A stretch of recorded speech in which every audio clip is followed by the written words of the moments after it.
Back when I was in high school, my friends and I loved exploring creepy places. A few of us had a driver's license, so on weekend nights, we would gather a group of 6 to 10 people and go on an adventure. One summer, our favorite place to go was this abandoned movie theater on the west end of town. This place had closed down probably about 3 years before we started visiting it, and in that time it had become a rundown building. There were no trespassing signs on the front entrance and each of the fire exits around the building, coming from the theater rooms. The glass at the main entrance was all broken and had been boarded up. The front door was busted and it didn't latch or lock, so people were able to get inside. We knew that there had to be a homeless person crashing in there, but we were young and dumb and felt invincible in a group. It was part of what made it scary. We would always wait until between 11 p.m. and 2 a.m. to go into places like this, because we didn't want to have anyone see or hear us and report us to the police. We all explored it together the first 2 times that we went in. The screens and seats were all torn up inside each of the maybe 8 rooms.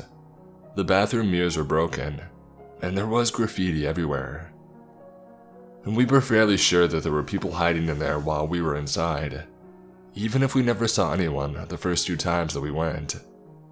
There were a couple of shopping carts from a nearby Fred Meyer inside, with cans and bottles in them and a few dirty blankets scattered around in different rooms. It looked lived in. After getting to know the layout of the place the first couple of trips, we made a game of it for the 3rd and final visit. This time, these 6 of us would split into 3 groups of 2, and with our partner, the 2 of us would enter the front together and spend a full 5 minutes inside while the others waited outside at our chosen exit in the back of the building. The first 2, Beck and Doug, both went in while we waited outside. About 7 minutes went by and just as we were starting to worry that we should go in after them, they made it out the other side through the fire exit. Doug told us that they went upstairs into the office, and there was a sleeping bag that hadn't been there in the last visit. And as soon as they went up and saw it, they tried to leave immediately, but the guy turned around and tried to leave through the wrong exit, which was sealed shut. They were paranoid that they were being followed out, so they just stood there watching the way that they had entered the theater room for a minute, making sure that they didn't hear any noises, before they finally worked up the nerve to run out the correct exit in the room across the hallway. Doug and Beck both wanted us all to leave, but Jack and I weren't having any of that, and insisted on going in. Brad and Drew, the other group of 2 that was going to go in last, wanted to come with us, so the 4 of us went inside while Beck and Doug both waited by the exit. The first thing we all wanted to do when we got inside was go check out the upstairs office. Just as we started to make our way up the stairs, we all heard a loud banging sound. It was coming from the back of the theater. We all agreed that it had been Beck and Doug trying to scare us so that we would come out and we could leave. We got upstairs and the pounding stopped. Doug was right.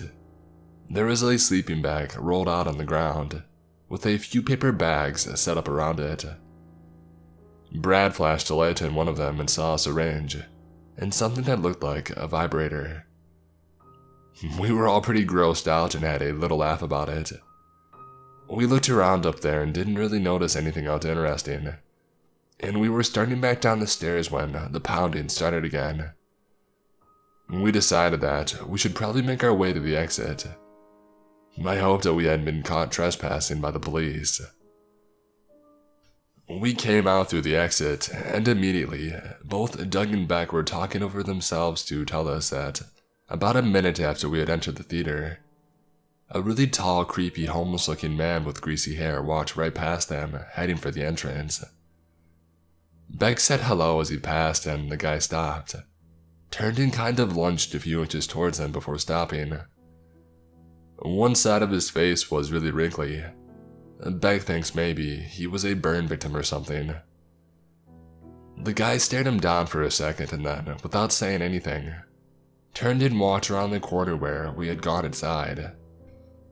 They started pounding on the door right after he was out of sight, to try and warn us that there is a scary dude in there with us. We were in there for about 5 minutes with this guy, and we never saw him. He had to have heard us and hid somewhere. We started to walk back to our car in the Fred Meyer parking lot, about 100 yards away from the theater, and a car pulled into the parking lot and shined its headlights on us, before flashing its red and blues. The police officer had us all sit down in front of the spotlight in front of his car, and asked us what we were doing. We told him that we were going to head inside the movie theater, but a really scary tall guy walked in and we chickened out.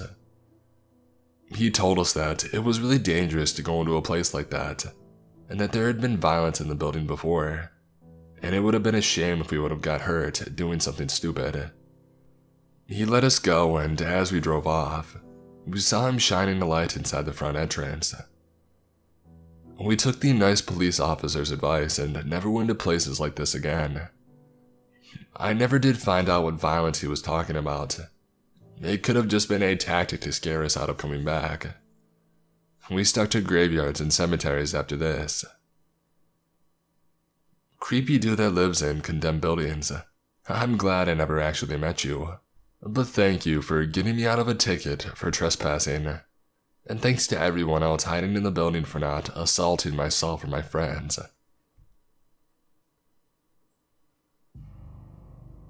Back in high school, my friends and I would love to go to our local movie theater that was situated inside of our shopping mall.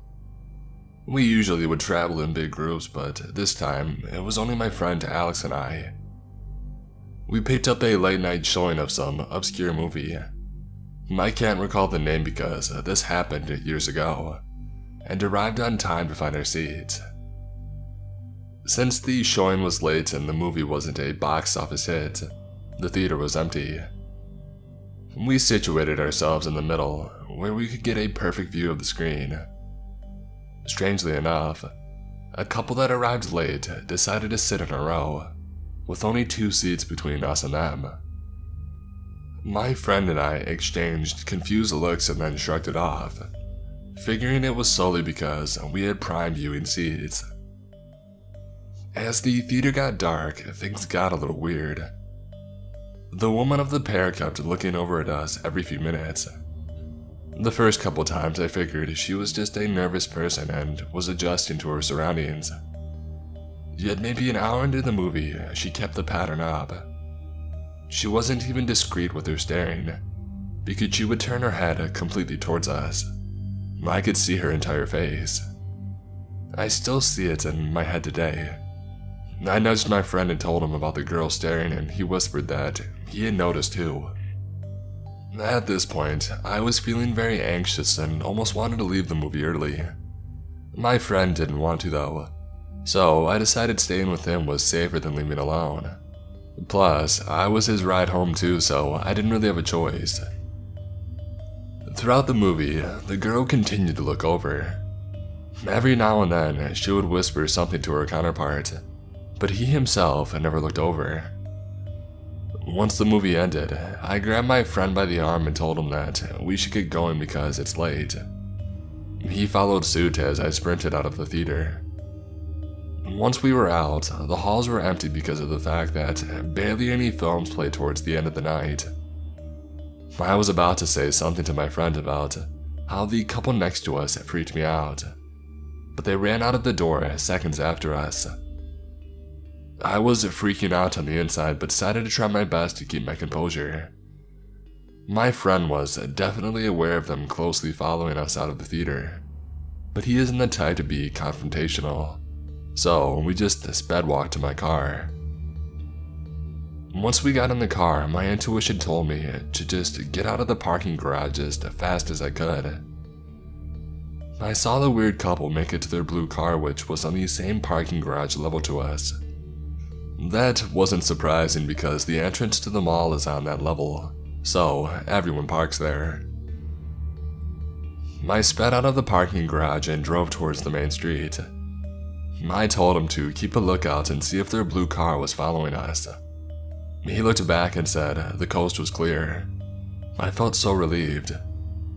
Now, we were the only ones on the main highway because it was late at night and we live in a quiet, suburban area. And then, a few minutes later, a car came speeding up from behind and flashed their high beams at me. My heart started to race. My head just told me that it was them. I asked Alex if the car was blue, but he said that he couldn't tell. The light to turn left onto the next main street was green, so I took the left turn necessary to get to his neighborhood. The car backed off and turned on normal lights, but still, it turned left too.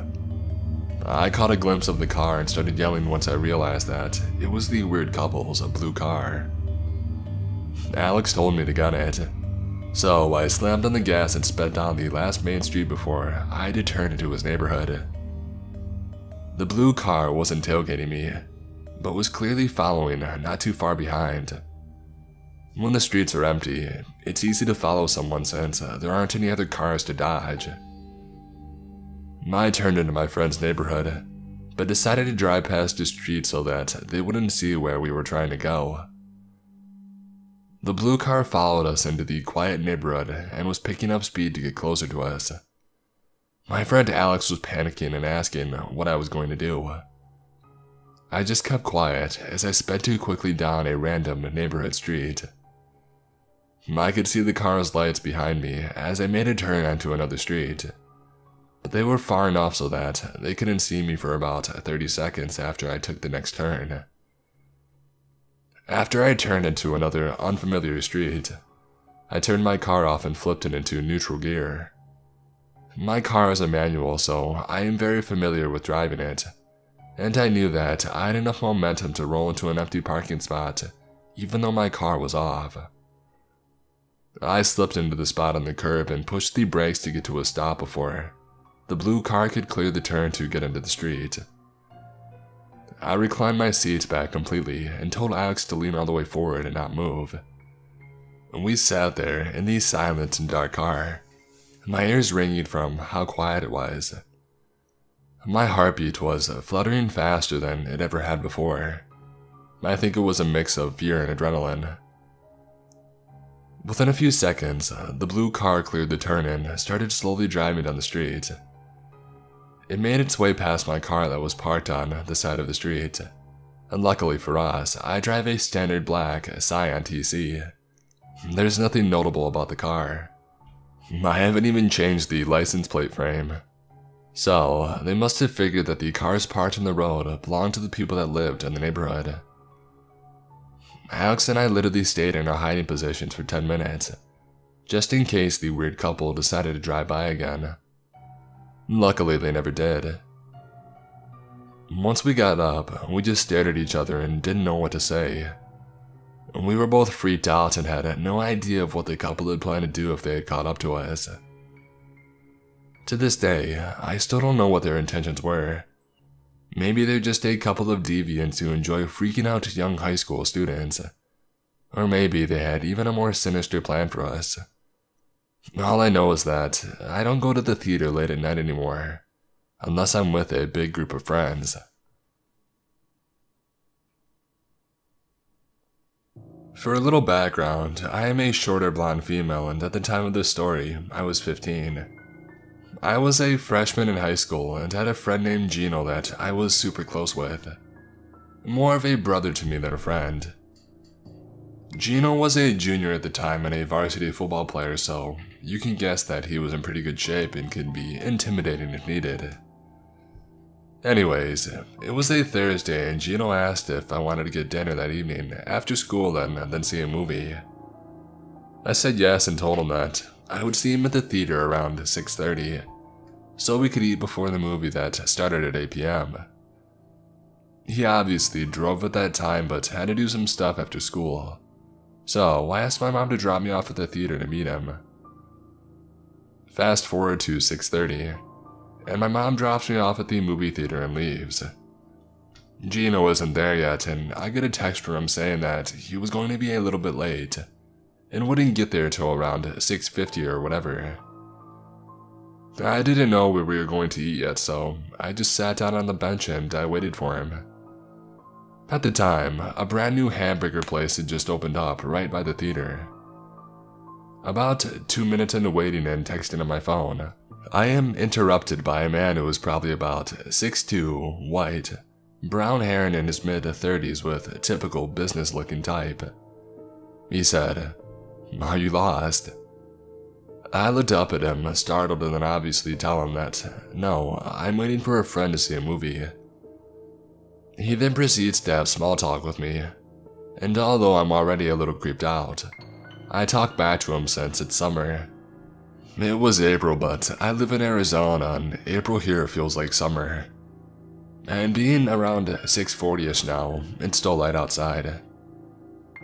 He then proceeds to tell me that he's the manager of the new hamburger place, and asked if I wanted a job.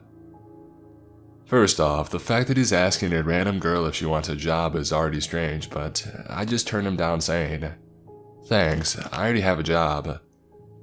He then proceeds to start badgering me saying, "Come on, I can interview you right now, and probably pay you more." Just to see what he would say, I asked him, "Okay, where would you interview me, at a table inside the restaurant?" To which he answered, "No, it's too busy in there, we could just go around back." Okay, I may have been a naive-looking 15-year-old girl at the time, but I'm not stupid.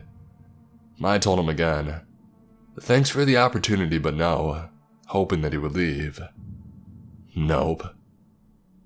He now proceeded to tell me that he was actually in town with some friends and that he was staying in a nicer city in the state that I live in, and asked if I wanted to go to party with them tonight and I could stay the weekend. What happened to being a manager at this burger place? Clearly by now, I know this guy is a creep, so I told him that I was 15, and I couldn't go out partying because my mom would kill me. Maybe he just thought that I was older. Still, nope. He continued to press me on it, saying just to tell my mom that I was staying with a friend, and kept asking me to walk over to the parking lot where his friends were so he could introduce me.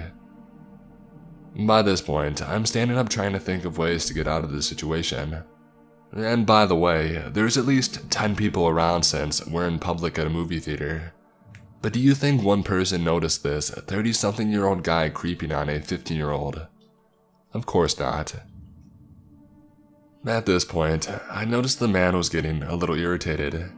He was almost demanding that I just go with him to meet his friends. I wanted to get away from him, so I just said, "Sorry, I think my friend is here." And I started walking away when he grabbed my wrist. Not kidding, this creep literally grabbed me in public like no big deal. He started pulling me, all the while saying that I was going to meet his friends when, thank my stars, my friend Gino miraculously comes walking up. Gino asked what was going on, and the man drops my wrist and in a rude voice goes, "Who's this?" So from being scared I said, "My boyfriend," hoping that if he hadn't already, Gino would get the clue that something wasn't right.